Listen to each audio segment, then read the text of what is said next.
লাঙ্গলবাদ খেয়াঘাট বন্ধুরা এখন দেখতে চলেছেন লাঙ্গলবাদ খেয়াঘাট, লাঙ্গলবাদ এবং নাদুরা খেয়াঘাট। আমি নিচে চলে এসেছি অলরেডি।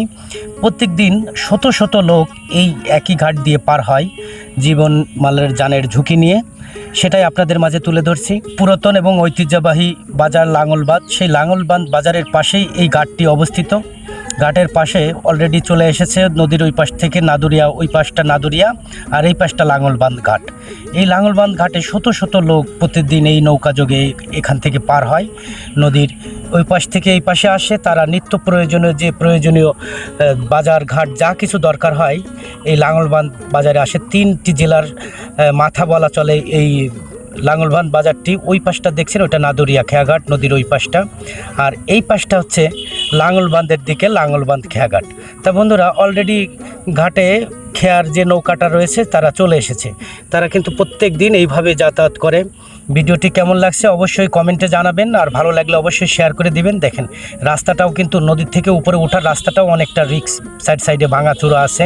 যে যার পরিবার নিয়ে প্রত্যেক দিন শত শত মানুষ এই লাঙ্গলবাদ ঘাটটা পার হয়। নাদুরিয়া খেয়াঘাট থেকে এই পাশে আসে এবং এই পাশের লোকজন ওই পাশে যায়, তাদের নিত্য প্রয়োজনীয় যে দরকার প্রয়োজন হয়। দেখেন উঠে আসতেও অনেকেরই কষ্ট হচ্ছে, আসলে ঘাটটা একটু ঢালু তো, যার কারণে উঠে আসতে কষ্ট হয়।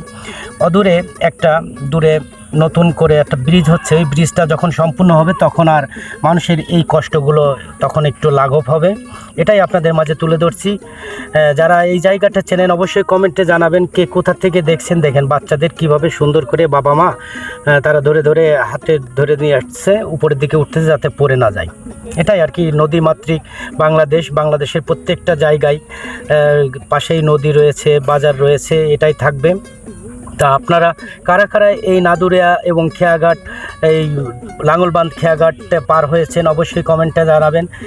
অনেকে উঠে আসলো নিচে থেকে, এখন যারা নিচের দিকে যাচ্ছে তারা আবার ওই একই নৌকা যোগে নদীর ওই পাড়টায় চলে যাবে, অর্থাৎ নাদুরিয়া খেয়াঘাটটা ওই পাশটা, আর এই পাশটা লাঙ্গলবাদ এই পাশ থেকে পার হয়ে যাবে। অনেকে এখানে বসে আছে দেখতেছে, হয়তো কারো প্রিয়জন এইদিকে আসছে। আর পাশে একটু নোংরা আছে পাশেই, এটা বাজারের যে ময়লা আবর্জনা এদিকেই ফেলাই, নির্দিষ্ট কোনো ডাস্টবিন নাই। বাংলাদেশটা জুড়েই এরকম বিভিন্ন প্রকার ডাস্টবিন থাকে। এখন খেয়াঘাটটা অলরেডি পার হয়ে গেছে, অর্থাৎ উঠে গেছে লোকজন। এখন এই খেয়াঘাটটা চলে যাবে নদীর ওই পাশটা, আর নিচে অনেকেই গোসল করতেছে, ঘুরতেছে।